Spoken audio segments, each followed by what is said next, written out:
Alors, je ne vais pas développer tout l'intérêt de cette démarche parce que je crois que ça serait de la redite, mais je vais plutôt insister sur en quoi cette démarche a intéressé et intéresse particulièrement Pôle emploi dans le contexte qui est le sien aujourd'hui, mais qui était aussi le sien il y a 2 ans lorsque on s'est un peu entêté au sein du bureau de la Maison de l'Emploi à vouloir décliner cette démarche sur le Nivernais.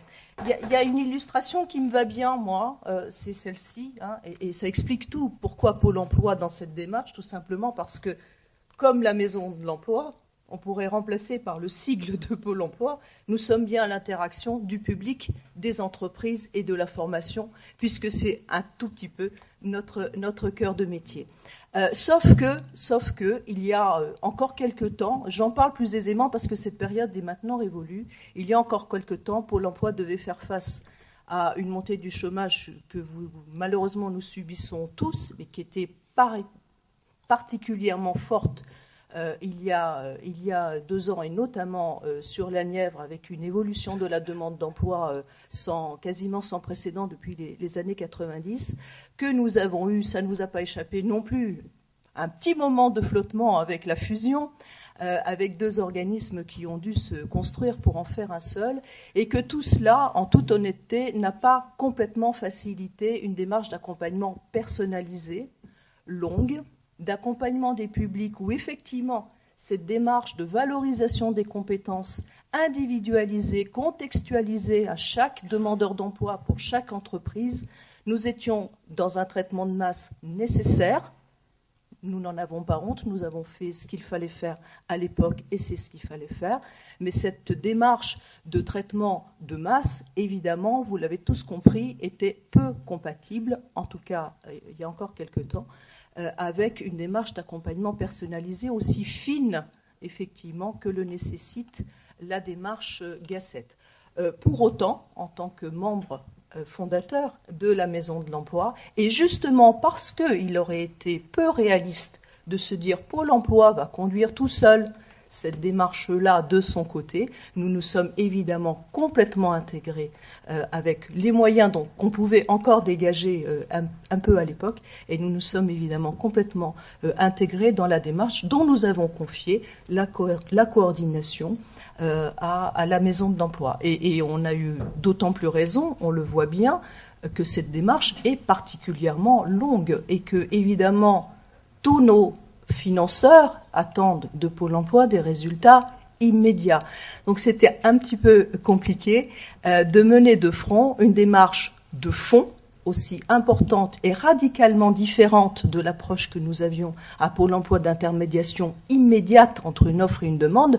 D'ailleurs, je vous rappelle qu'on continue à nous évaluer sur notre capacité à satisfaire des offres d'emploi en moins de 30 jours.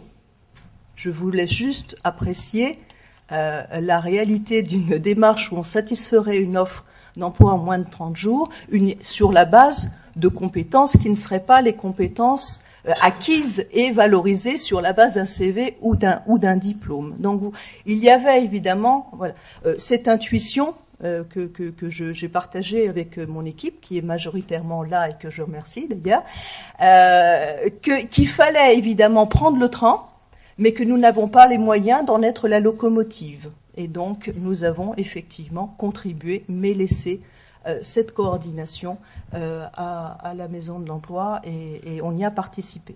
Alors, j'ai employé volontairement l'imparfait, parce qu'aujourd'hui, j'allais dire qu'on s'en félicite d'autant plus que Pôle emploi est en train de muter considérablement avec l'arrivée donc d'une nouvelle organisation, Pôle emploi 2015, qui met en exergue justement la fameuse démarche inversée dont parlait M. Sanson. Enfin, on va effectivement demander à Pôle emploi de proposer des profils et des candidatures validées, mais validées selon une démarche d'approche par les compétences. Et d'ailleurs, dans les actions que j'ai choisi de mener avec mes équipes de la Nièvre, nous avons mis dans notre plan d'action 2013-2015 structurer une approche par la compétence, qui est une volonté forte de la direction régionale, mais dans laquelle la Nièvre s'inscrit d'autant plus volontiers qu'on avait posé quelques jalons. Absolument, structurer, les mots sont pesés, structurer en interne de Pôle emploi une approche par les compétences. Voilà.